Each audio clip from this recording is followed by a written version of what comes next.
इब्तिदा अल्लाह के नाम से जो इंतहाई मेहरबान और नहायत रहम फरमाने वाला है।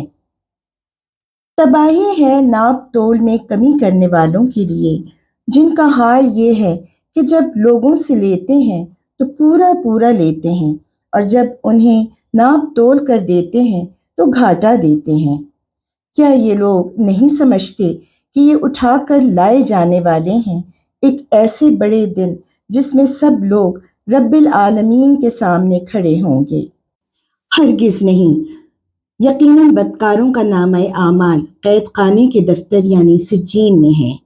आयात 1 ता 7 सूरतुल मुतफ्फिफीन।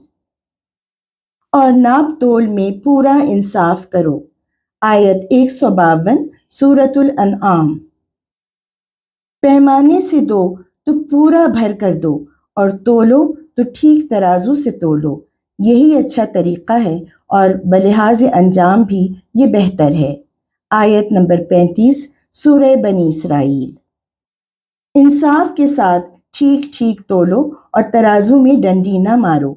आयत नंबर 9 सूरह रहमान। मोअज़्ज़ज़ अहबाब व सामीन, अस्सलाम अलैकुम। कुरान पाक में मुख्तलिफ सूरतों में मौजूद ये आयात यहाँ इकट्ठा करके मैं आपको ये बताने की कोशिश कर रही हूँ कि इस अमल को अल्लाह ताला ने कितनी अहमियत दी है। यहाँ तक कि सूरतुल मुतफ्फिफीन को तो तकरीबन पूरा ही इस बुराई से रोकने के लिए डेडिकेट कर दिया गया है। कौम शुएब पर तो अजाब भी उनकी इसी आदत की सबब से आया था, मगर हम इसे बहुत इजी लेने के आदी हो गए हैं। हमें लगता ही नहीं कि ये कोई बड़ी बात है या कोई जुर्म है। आमतौर पर दीनदार लोग भी थोड़ी बहुत डंडी मारना अपना हक समझते हैं।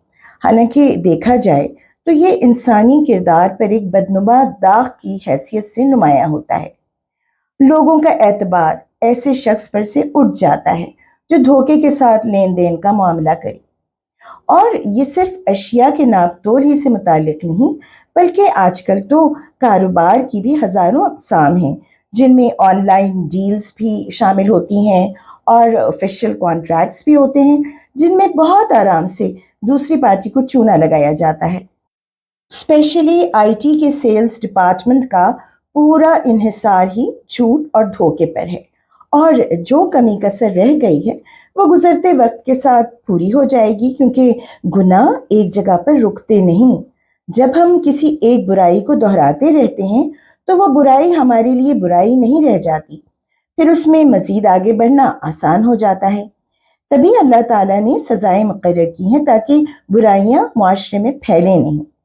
और हमें तो हमारे रसूल पाक सल्लम ने इस बात की भी हिदायत की थी कि कोई ऐसी शय या ऐसा माल बेचो जिसमें नुक्स हो तो गाहक को बता कर सौदा करो।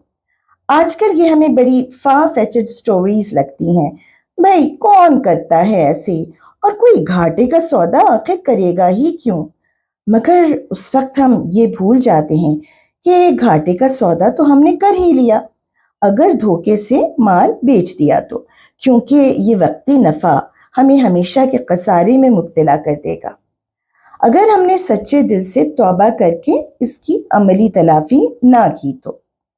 हम समझते हैं कि शायद ये आयात किसी परचून वाले के लिए उतरी हैं, हालांकि ये हमारे लेन देन के पूरे सिस्टम पर मुहित है, और सिर्फ बिजनेस डील्स ही नहीं बल्कि हमारे तमाम तर कॉन्ट्रैक्ट्स, अहद, मुआहिदे, एग्रीमेंट्स सब पर ये लागू होती हैं, जिनमें दूसरे को किसी किस्म का भी घाटा या नुकसान पहुंचाया जा सकता है। इतना संजीदा है हमारा दीन लोगों के हुकूक को लेकर, मगर हम हैं कि इसे संजीदगी से लेने पर तैयार ही नहीं। समझते हैं कि बस नमाज, रोज़े, हज, उम्रे हमारी निजात के लिए काफ़ी हैं, या फिर रसूल अकरम सल्लम की शफाअत। कभी सोचा ही नहीं कि उन्होंने अपनी उम्मत की ऐसी बदआमालियों के नतीजे में हमसे मुंह फेर लिया तो क्या होगा। आप सल्लम ने तो अपनी दुख्तर नेक अख्तर बीबी हजरत फातिमतुज़ ज़हरा को वार्न कर दिया था कि अगर उनसे भी अपने अमाल में कोई ज़रा सी भी ऊंच नीच होती है तो वो अपने अमाल की खुद जिम्मेदार होंगी। फिर हमारी तो औकात ही क्या, ہم کیسے ان کی شفاعت کے بھروسے جو من میں آئے کر سکتے ہیں اور ہم بدعمالیاں کر کے بھی مطمئن رہ سکتے ہیں؟ ہے نا سوچنے کا مقام؟ تو سوچئے اور بہت سنجیدگی سے سوچئے۔ زندگی بہت مختصر ہوتی ہے اور وقت کسی کا لحاظ کیے بنا گزرتا چلا جاتا ہے، پھر گزرا وقت کسی کے ہاتھ نہیں آتا۔ اللہ ہم سب کو راہ ہدایت پر قائم و دائم رکھے، آمین یا رب العالمین۔ اللہ نگہبان۔